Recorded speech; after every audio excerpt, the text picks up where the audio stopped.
Hello, Susan Catherine Ketel here, your transformational life coach. Today I am going to be answering a question. This question is very common, I get it all the time, and I would rather answer it once and for all so that I don't have to keep tackling the same question all the time. Now, many people ask me, when they come to me, they are in pain, they say, I'm not happy in my marriage, I'm thinking of leaving my marriage. What is going to happen after I reparent myself? Will I find myself stuck in that marriage that is not healthy? I get a lot of questions about that, not worded the same way, but more or less the same question. Somebody is in an unhealthy marriage. They now want to enroll for the reparenting journey. They are not enrolling for the reparenting journey together with the spouse. So what will happen after that? Now, let me say that romantic relationships are one area that exposes unhealed traumas. Trying to make a relationship work with an intimate partner is very challenging for people who have unhealed traumas, especially from childhood. Remember that you come to that relationship governed by the scripts from your childhood. Whatever was programmed in you about romantic relationships is what you bring into your relationship. So you get married and you have not invested in self-awareness in order to understand what your script about marriage is, for example. So you come into a marriage and whatever is driving you is your programming. Probably you grew up in a relationship where your parents' marriage was like the third World War. There was a war in your home throughout. Your parents could never get along. That is your programming. Then now you grow up and several people come your way and you get attracted to a particular person, and that's a person you choose to settle down with.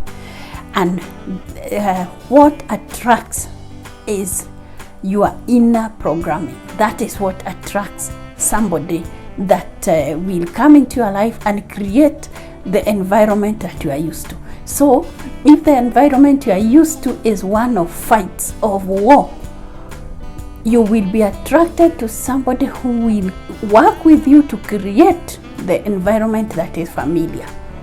The people who could have come into your life and brought peace and a loving environment, you will not feel attracted to them because that is unfamiliar. The human mind is programmed to keep us alive. What is familiar is safe. What is not familiar is dangerous. That's how the mind is. So you get attracted to this person and things are so nice and so beautiful. As time goes by, you end up in a situation very similar to the kind of environment you grew up in, very similar to the sort of marriage your parents had.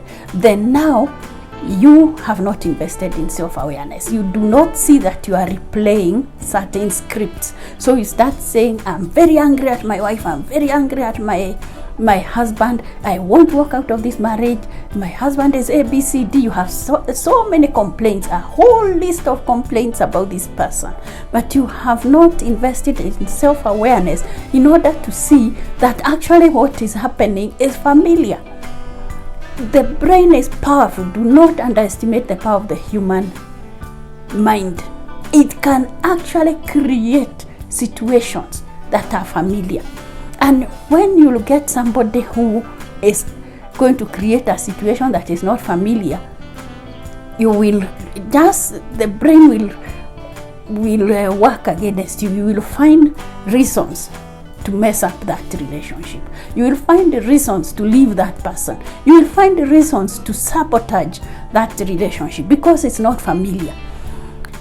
What happens now when you come to the reparenting journey? You work on yourself. You heal those scripts. You change those scripts. You heal what was programmed in you from a young age through pain, through painful emotions. When you do that, you are no longer attracting the same script. You are now a different person. Your internal magnet has changed. So what happens to your relationship? We cannot know how things will play out when you heal yourself. For many people, once they heal themselves, the internal magnet changes. There is a ripple effect. The dynamics of the relationship changes. What does that mean? An unhealthy relationship is made up of two unhealed people. And there is a way that they fit into each other like a hand and glove. For example, somebody who is controlling is going to be attracted to a submissive person, somebody who obeys everything, does not question, feels like a victim in situations. So the two will fit into each other like a hand and glove. So one of them now invests in reparenting and heals, is no longer that person. It changes the dynamics of the relationship. When now you start establishing healthy boundaries, you start being a different person from that one who used to accept everything, feel pain on the inside, complain to other people that, oh, my wife is like this, my husband is like this. So now you have changed. You are no longer that person. The entire relationship changes. You put healthy boundaries in place, and the other person starts learning how to work with you, respecting your boundaries. How does that happen? Imagine if you just used to accept everything, feel bitter inside that I'm made to do this and I'm made to do this, I'm treated like this. Now you've changed, you are not that person. So your partner, as usual, makes demands. I want you to do A, B, C, D. Then you articulate your issues. I won't be able to do that now because of A, B, C, D. The person has had. They will resist initially because they are also not used to that kind of arrangement. But at the end of the day, they know you have a point. At the end of the day, they know that what you are saying is reasonable. When you take that stand, with the time, the person starts learning how to respect your boundaries by associating with you. Many times the relationships actually change, they become healthier, even though it is only one party who has put in the work to reparent themselves. In some cases, the marriage just goes down because there's somebody who thrives in being unhealed. For example, you have a relationship where one party is violent and they get self-esteem by beating somebody up, by abusing somebody. So now the person they normally abuse, who's been crying all the time and feeling helpless, feeling like a victim, this person has invested in healing themselves, in reparenting themselves. Now they are not that person who puts up with abuse, who can tolerate abuse. They now say no to being abused. And this other person wants somebody to abuse because that is how they feel worthy. That's how they feel powerful. That is how they feel that they are good enough, because they have, let's say, they have inferiority complex, which they cover with abuse.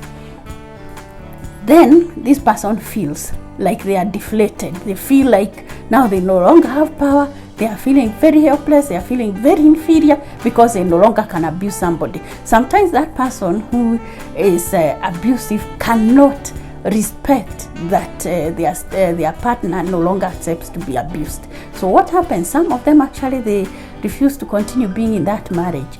Sometimes they mistreat that person so much, threaten them. Some even will threaten you with death because you are refusing to be abused. Sometimes that marriage goes down. So before you reparent yourself, we cannot know how you will evolve. It is like when you plant a seedling. You water it, you take care of it, you remove the weeds, you make sure it gets sunshine. You are not sure how it will evolve. So when you heal yourself, your marriage will not remain the same. How will it change? We cannot know. We have to see how it will evolve because of many factors. First and foremost, it depends also on your patience. Are you patient enough as you are working on yourself that you are being patient with your partner? You are having compassion on them. You are not becoming, proud and arrogant that now this person, kumbe, they are not healed. No. So remember, every human being is unique. There are areas some people are strong, there are areas people are not strong, so there's nothing you can do about that. There are people who, even as they are working on reparenting themselves, they don't have much patience with their partner. There are people who are very patient, so they can put in the work to help the relationship become healthier by being kind, by being polite, by being assertive, explaining things that you have told me to do A, B, C, D. I won't be able to do it because I have to do this and this and that. I have these priorities which I have to attend to first. Such that with the time the relationship becomes healthy. Not everybody will handle things the same way. So for some, they will not be able to heal their relationships. Again, remember that a human being is not an object, is a living being. Not everybody wants to heal. Not everybody wants to have a healthy relationship. So you may have a partner who will resist having a healthy relationship, and when the relationship starts getting healthier, they cannot tolerate it and they decide they don't want to be with you. We cannot know these things. There are people who, when they start working on themselves, the other partner resists to a point that there is a separation. But as time goes by, this person who resisted, who argued, who became controlling, that I'm not allowing you to continue like that, I want you to be the way you used to be. Sometimes that person is resisting because human beings, the way we are created, we resist change. The person may be resisting, but deep down they know that you have a point. They know that you are right. So as time goes by, they eventually come back to the person and say that I know that I said A, B, C, D. I know that I accused you of A, B, C, D. I even left, but deep down in my heart, I know that you are better than you used to be. I know that our relationship is better, and I would want us to give it another chance. We cannot know how the journey will play out. So if you have this question that when I invest in reparenting myself, and I'm in a marriage which is not healthy, I'm in a romantic relationship that is not healthy, what is going to happen to this relationship? Will I find myself stuck in an unhealthy relationship because I've reparented myself? Will I break up with my partner because I have reparented myself and my partner hasn't? We cannot know how things will play out because of some of those factors, that the other person is an individual. They may not cooperate, they may not want to heal, they may not want a healthy situation because the lack of health fits them in some way. Or there are factors like how patient you will be and how deep you will go in healing yourself. So everyone's journey is unique. Some people, their relationship will improve fast. Some people, the relationship will have turns and corners, even probably some separations, some quarrels and whatever before the boat stabilizes. This we cannot tell. Thank you. I look forward to engaging you again in the next video. And remember to like, share and subscribe.